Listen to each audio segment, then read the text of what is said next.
ഇത് പത്മനാഭപുരം കൊട്ടാരം. ഒരു കാലത്ത് തിരുവിതാംകൂറിന്റെ ഭരണസിരാ കേന്ദ്രമായിരുന്നു ഈ കൊട്ടാരം. കേരളത്തിന്റെ പരമ്പരാഗത നിർമ്മാണ കലയുടെ സ്മാരകം കൂടിയാണിത്. തമിഴ്നാട്ടിലെ കന്യാകുമാരി ജില്ലയിൽ ഉൾപ്പെട്ട കൽക്കുളം താലൂക്കിലാണ് മരത്തിൽ തീർത്ത ഈ വിസ്മയം സ്ഥിതി ചെയ്യുന്നത്.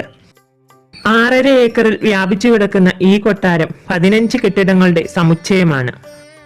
പിൽക്കാലത്ത് രൂപം കൊണ്ട പല കൊട്ടാരങ്ങളും ഈ സമുച്ചയം മാതൃകയാക്കിയിട്ടുണ്ട്. കൃഷ്ണപുരം കൊട്ടാരം അതിനൊരു ഉദാഹരണമാണ്. 1592 മുതൽ 1609 വരെ വേണാട് ഭരിച്ച ഇരവി രവിവർമ്മൻ എന്ന ഭരണാധികാരിയാണ് ഈ കൊട്ടാരം നിർമ്മിച്ചത്. തായ് കൊട്ടാരമാണ് ഇവിടുത്തെ ഏറ്റവും പഴയ നിർമ്മിതി. കൽക്കുളം കൊട്ടാരമെന്നാണ് ഇതറിയപ്പെട്ടത്.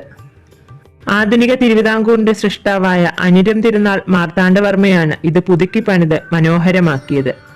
തന്റെ പരദേവനായ പത്മനാഭസ്വാമിക്ക് അത് സമർപ്പിച്ചതോടെ കൽക്കുളം വലിയ കോയിക്കൽ കൊട്ടാരം പത്മനാഭപുരമായി അറിയപ്പെട്ടു. വേണാട് സ്വരൂപത്തിലെ തൃപ്പാപ്പൂർ ശാഖയാണ് പിന്നീട് തിരുവിതാംകൂറായി മാറിയത്. അവരുടെ ആദ്യകാല ആസ്ഥാനം ഇന്നത്തെ കന്യാകുമാരി ജില്ല ഉൾപ്പെട്ട തിരുവിതാംകോടായിരുന്നു. അവിടെ നിന്ന് അവർ ഇരണിയിൽ കൊട്ടാരത്തിലേക്ക് മാറി.